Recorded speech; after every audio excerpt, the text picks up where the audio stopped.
Earlier this year, we talked to correspondent Anna King, who was in eastern Oregon, looking at unexplained cattle deaths and the mysteries and all the outlandish theories, frankly, around them that were being called into the local sheriff's office. Down in southeast Oregon, there was 5 young bulls were killed, and they were in really remote country. I was actually able to go up with a rancher into a really remote part of this ranch and see one of these mutilated bulls.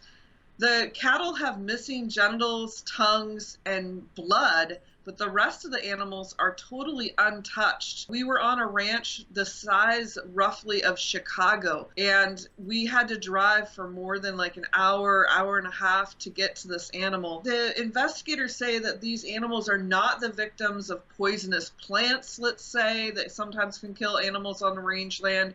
They weren't the victims of a cougar. They weren't the victims of other predators. They weren't, shot. So the way in which these animals were killed is really mysterious. In fact, no coyotes, rodents, buzzards, or any other kind of bird really were touching the animals that I went and saw. That's really unusual in this kind of country. Usually an animal doesn't last for more than a day or even a week out in this kind of country, and nothing was touching them. Something was wrong. And these crimes are happening in such remote country that people know every pickup. People know the people that should be there and shouldn't be there in the landscape. They're their neighbors, because it's such remote country. There's not very many people. So people see things, and no tracks, no weird people have been seen. And this has happened like this in other places in the West. And in fact, since my story came out, people are contacting me, telling me about their stories and sending me pictures of their animals that this has happened to.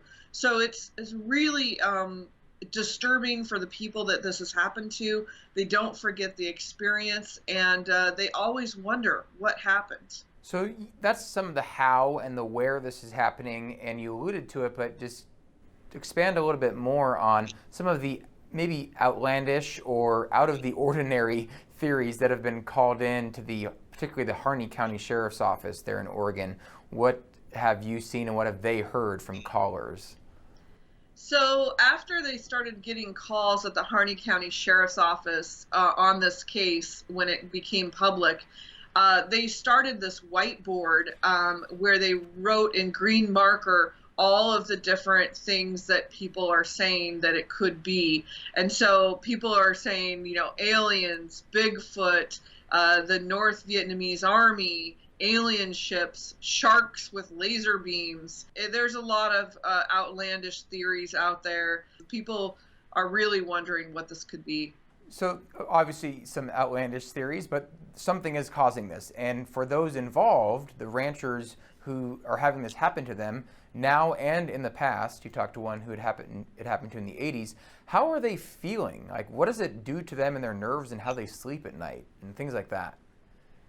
I talked to several people in person that this has happened to, and the thing that I came away with from all of those discussions is that these are solid ranching people. They're very grounded people. They don't believe in a lot of outlandish things. They're skeptics. They're, generally Republican. They're just really grounded people.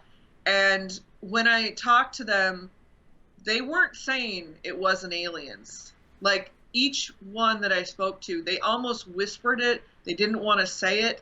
But it was like, it's so weird and it's so disturbing and it's so awful that they don't know who or what committed these crimes. As an indication of how widely that story spread, it was picked up by multiple national and international outlets, including by NPR. And when it did, it was the top viewed story on NPR.org during that time, and it made the list of NPR's top viewed stories of 2019.